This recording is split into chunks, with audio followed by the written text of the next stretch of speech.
के 1 बजे एक लड़की बहुत डरी सहमी होती है। जैसे ही वह लड़की बाहर निकलती है अपने रूम से, वह जो देखती है उसे अपनी आँखों पर यकीन नहीं होता है।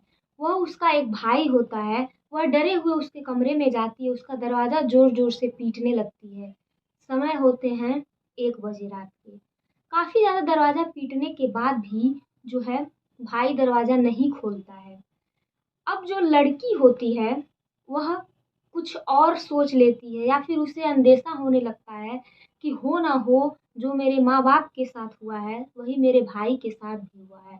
लड़की के माँ-बाप जो है, अब इस दुनिया में नहीं थे, किसी ने बड़े बेरहमी से उनकी हत्या कर दी थी या वे लोग खुद आत्महत्या कर लिए थे। लड़की को कुछ समझ नहीं आ रहा था। लड़की बस इतना कहती है, ज़ोर-ज़ोर से दरवाज़ा पीटना शुरू कर देती है और अपने भाई से कहती है कि उठो, मम्मी-पापा अब इस दुनिया में नहीं हैं। जो घटना है, वह यूपी के कानपुर ज़िले की घटना है, एक थाना लगता है बर्रा, वहीं की घटना है। अब जो है लड़की बेहद सहम जाती है क्योंकि घर में सिर्फ़ 4 सदस्य रहते थे, लड़की, माँ-बाप और उसका एक बड़ा भाई। नमस्कार, मेरा नाम प्रतिभा है और आज की इस सच्ची घटना में फिर से आपका स्वागत है। इस कहानी को अंत तक देखिए, यकीन मानिए जो निकल के आएगा वह रिश्तों को शर्मसार कर देने वाला है, मानवता को भी शर्मसार कर देने वाली घटना है। तो चलिए शुरू करते हैं। दरअसल 8:30 बजे होते हैं, जो कि 4 जुलाई 2022 की घटना है, रात के 8:30 बजे होते हैं। लड़की जो होती है वह सबके लिए खाना बनाती है, खाना बना कर के सबको खाना खिला देती है और खाना खिलाने के बाद एक जूस बनाती है। जैसे ही लड़की जूस तैयार करती है, वह सबसे पहले अपने भाई को पिलाती है, फिर अपने माँ और बाप को पिलाती है। माँ और पिता को पिलाने के बाद जो है लड़की सोने के लिए चली जाती है। जूस काफ़ी कड़वा होता है जिसे पी करके जो उसका भाई होता है वह कुछ उल्टियाँ करने लगता है, लेकिन फिर भी वह कुछ जूस पीता है और जा कर के कमरे में सो जाता है। ठीक उसी प्रकार जो लड़की के माँ-बाप होते हैं वो भी जूस पीते हैं और जा कर के कमरे में सो जाते हैं। फिर लड़की भी जा कर के कमरे में सो जाती है। अब जब लड़की कमरे में सो जाती है, तब चूँकि जो लड़की होती है उसके भाई का नाम अनूप होता है। वह लड़की बीटीसी की पढ़ाई कर रही होती है, पढ़ने में काफ़ी ज़्यादा अच्छी होती है। लेकिन जैसे ही वह लड़की पढ़ाई करती है, पढ़ाई के साथ-साथ ही एक रोहित नाम के लड़के से उसका संपर्क हो जाता है। चूँकि ये जो रोहित होता है, वह ऑटो रिक्शा चलाता था और लड़की को कॉलेज जो है उसी ऑटो रिक्शा से आती थी, जाती थी, जिसके कारण जो है वह रोहित उत्तम नाम होता है उसका, उसके संपर्क में आ जाती है। अब पहले तो काफ़ी ज़्यादा पढ़ने में अच्छी होती है, लेकिन जैसे इस लड़के के संपर्क में आती है, वह लड़की जो है काफ़ी ज़्यादा फ़ोन पे बातचीत करने लगती है। माँ-बाप काफ़ी समझाते हैं कि देखो पढ़ाई करने का उम्र है, पढ़ो-लिखो, लेकिन लड़की नहीं मानती है। काफ़ी माँ-बाप के समझाने के बाद भी जितना भी लोग उसको समझाते थे, उसे गलत लगने लगता है। वह सोचती है कि ये लोग मेरे दुश्मन हैं, लेकिन फिर भी माँ-बाप तो माँ-बाप होते हैं। वह उन लोगों की बातों का अनदेखा कर देती है और फिर कुछ दिन तो बंद हो जाता है सिलसिला, लेकिन फिर अगले दिन वही उसका सिलसिला होता है, फिर वही बातचीत करने लगती है। अब जो है एक अजीब घटना घटता है, जो रोहित होता है उसका एक भाई होता है, उसका नाम राहुल होता है। चूँकि लड़की उससे भी संपर्क में आ जाती है और जो राहुल होता है उसका जो है मिलिट्री इंटेलिजेंस में असिस्टेंट के बतौर पद पर उसका जो है नौकरी लग जाता है, वह गोवा में कार्य करता है। लेकिन लड़की जो है राहुल से भी बात करती थी और उसका जो भाई रोहित था, उससे भी बात करती थी। अब ज़्यादा बात का सिलसिला चूँकि 2 लोगों से करती थी, घर वाले काफ़ी दुखी रहते थे, उसका पढ़ाई में बिल्कुल भी मन नहीं लगता था। अब इधर जो है, जो उसका भाई अनूप होता है लड़की का, उसकी शादी हो जाती है। अब जो शादी होती है, तो उसकी जो पत्नी होती है, जिसका नाम मोनिका होता है, चूँकि जो लड़की होती है अनूप की, वह बिनकी की रहने वाली होती है। लड़की थोड़ी मंदबुद्धि होती है, जैसे ही आती है 4 दिन बाद ही वह मायके चली जाती है। चूँकि परिवार वाले जान जाते हैं कि इसकी दिमागी हालत ठीक नहीं है, लड़की चली जाती है मायके।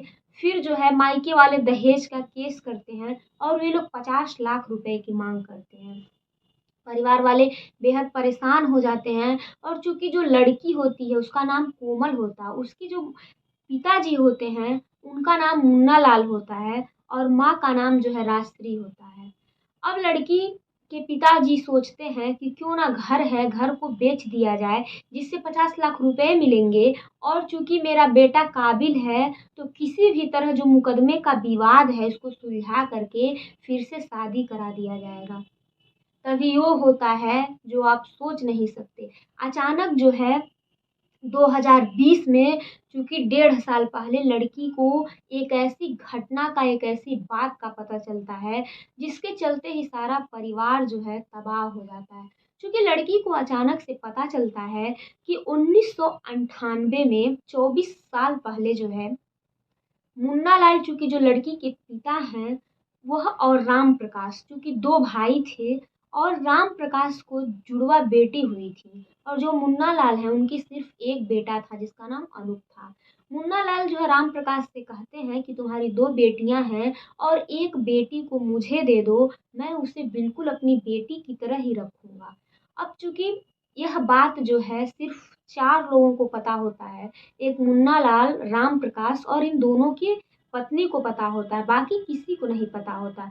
अब जब लड़की जान जाती है 1.5 साल पहले 2020 में कि वह जो है मुन्ना लाल उसके सगे पिता नहीं है, तो अब जो जब भी उसको डांटते, गलत काम के लिए मना करते, मोबाइल चलाने के लिए रोकते, तो लड़की को लगने लगता कि मैं इनकी सौतेली बेटी हूँ, यह मुझसे प्यार नहीं करते हैं, यह सिर्फ अपने सगे बेटे से प्यार करते हैं। हद तो तब हो जाती है जब मकान को बेचने के लिए और मुकदमे को सुलझाने के लिए, मकान बिकने के लिए जब तैयार हो जाता है, चूँकि जो मुन्ना लाल होते हैं वह हथियार की कोई कंपनी होती है, वहाँ के सुपरवाइज़र पोस्ट पे रहते हैं।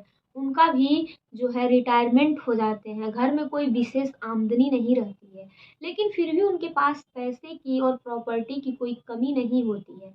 अब जो लड़की होती है उसको लगता है कि उससे कोई प्यार नहीं करता है और वह सोच लेती है कि यदि घर बिक गया तो इसमें जो है सारी प्रॉपर्टी चली जाएगी, थोड़ी लालची भी होती है। अब वह एक प्लान बनाती है और प्लान के तहत जो है कहती है कि वह सबसे पहले जो है राहुल को फ़ोन करती है जो गोवा में रहता है। उससे बताती है कि यदि तुम लोग मेरे माँ-बाप और मेरे भाई को मारने में मेरी मदद करो तो मैं तुमसे शादी करूँगी और प्रॉपर्टी तुम लोगों के नाम कर दूँगी, क्योंकि उनके मरने के बाद जो है सारी प्रॉपर्टी जो है मेरी रहेगी। लेकिन जैसे ही वह लड़की बताती है तो यह बात जो है रोहित और राहुल दोनों को पता चलता है। अब राहुल चूँकि गोवा में होता है वह पॉइज़न भिजवाता है वहाँ से और लड़की पॉइज़न खरीदती है और तय समय के मुताबिक, चूँकि 4 जुलाई होता है और 4 जुलाई को लड़की खाना बनाती है। 2022 की घटना होती है, खाना बनाते ही वह सबको खिला देती है, फिर जूस बनाती है और उसी जूस में ज़हर मिलाती है। अब ज़हर कोई इतना बड़ा नहीं होता है, सामान्य सा होता है, जिसको पी करके लोग बेहोश हो जाते हैं। अब लड़की जैसे ही रात के 12 बजे होते हैं, लड़की जो है सबसे पहले दरवाज़ा खोलती है, वहाँ पे जो उसका प्रेमी होता है रोहित, जो गाँव में रहता, वह आता है। वह उससे थोड़ी बातचीत करती है, हँसी-मज़ाक करती है। फिर जो है, क्योंकि उसने जूस पहले ही पिला दिया रहता है 8:30 बजे ही, वह कमरे में जाती है और देखती है कि जो उसके मम्मी-पापा हैं, वह बेहोश पड़े हुए हैं। पहले तो वह खुद ही गला दबाती है, काफ़ी प्रयास करती है, लेकिन वे लोग नहीं मरते हैं। फिर अपने प्रेमी से कहती है कि देख क्या रहे हो, जाओ चाकू पास में रखा है, लेके आओ और इन दोनों का गला जो है काट दो। अब जैसे ही लड़की ऐसा कहती है, उसका जो प्रेमी होता है वह चाकू लेके आता है और सीधे तौर पे बिना कुछ सोचे समझे जो लड़की के माँ-बाप होते हैं उन दोनों का गला काट देता है, जिससे उनकी तत्काल मृत्यु हो जाती है। अब जो है लड़की अपने भाई के कमरे में जाती है अपने प्रेमी के साथ और वहाँ पे जाते ही वो काफ़ी दरवाज़ा खटखटाती है। अब जो काफ़ी दरवाज़ा खटखटाने के बाद, चूँकि रात के 1 बजे होते हैं, उसका भाई दरवाज़ा नहीं खोलता है। लड़की को लग जाता है कि हो ना हो मेरा भाई मर चुका है, क्योंकि जूस इसने भी पिया था, हो सकता है इसे कुछ ज़्यादा ही लगा हो और यह मर गया हो। लेकिन कहते हैं शातिर कितना भी मुजरिम हो वह बच नहीं पाता है। लड़की उसको देखना भी ज़रूरी नहीं समझती है और बिना देखे ही वह वहाँ से चली जाती है। अब जैसे ही लड़की वहाँ से जाती है, फिर उसे नींद तो नहीं आता है और उसका जो प्रेमी होता है, उसे भी नींद नहीं आता क्योंकि वो अपने घर चला जाता है।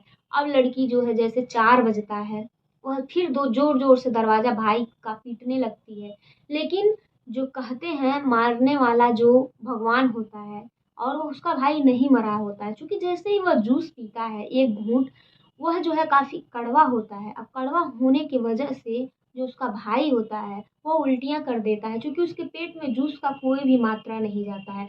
इस प्रकार वह बच जाता है और 4 बजे जैसे ही दरवाज़ा लड़की पीटती है, वह उठ जाता है और जा कर के कमरे में देखता है तो माँ-बाप मरे हुए होते हैं। अब लड़की ज़ोर-ज़ोर से चिल्लाने लगती है, पुलिस आती है, पुलिस पूछताछ करती है आखिर ये सब क्या हुआ? लड़की बताती है कि 3 नकाबपोश बदमाश आए थे, उन्होंने मेरे माँ-बाप को मार डाला। अब जो पुलिस है वो भाई से पूछती है कि आखिर घटना की रात क्या हुआ? तब भाई जो उसका बताता है कि मैंने कुछ जूस पिया। अब जैसे ही पुलिस जूस का नाम सुनती है, उसे कुछ संदेशा होने लगता है कि हो ना हो यदि कोई बाहर से नहीं आया और ऐसी क्या वजह थी जो जूस इतना कड़वा था। अब जो है पुलिस बिना कुछ सोचे समझे जो है लड़की से कड़ाई से पूछताछ करती है। तब तक सीसीटीवी फुटेज भी लगा होता है कुछ दूरी पर, पुलिस उसको निकलवाती है और लड़की से पूछती है कि आखिर कौन था जो तुम्हारे घर में आया था? लड़की टूट जाती है और चिल्ला-चिल्ला के रोने लगती है, अपना जुर्म कबूल कर लेती है। साथ ही साथ जो रोहित होता है वह भी पकड़ा जाता है और राहुल भी। तीनों अपना जुर्म कबूल कर लेते हैं और जो है इन पर जो चार्जशीट है वह लगाई जाती है और इन्हें सज़ा मिलता है। आपको ये कहानी कैसी लगी हमें ज़रूर बताइएगा। हमारा वीडियो पसंद आया तो चैनल को सब्सक्राइब कर लीजिएगा। मिलते हैं नेक्स्ट वीडियो में। नमस्कार।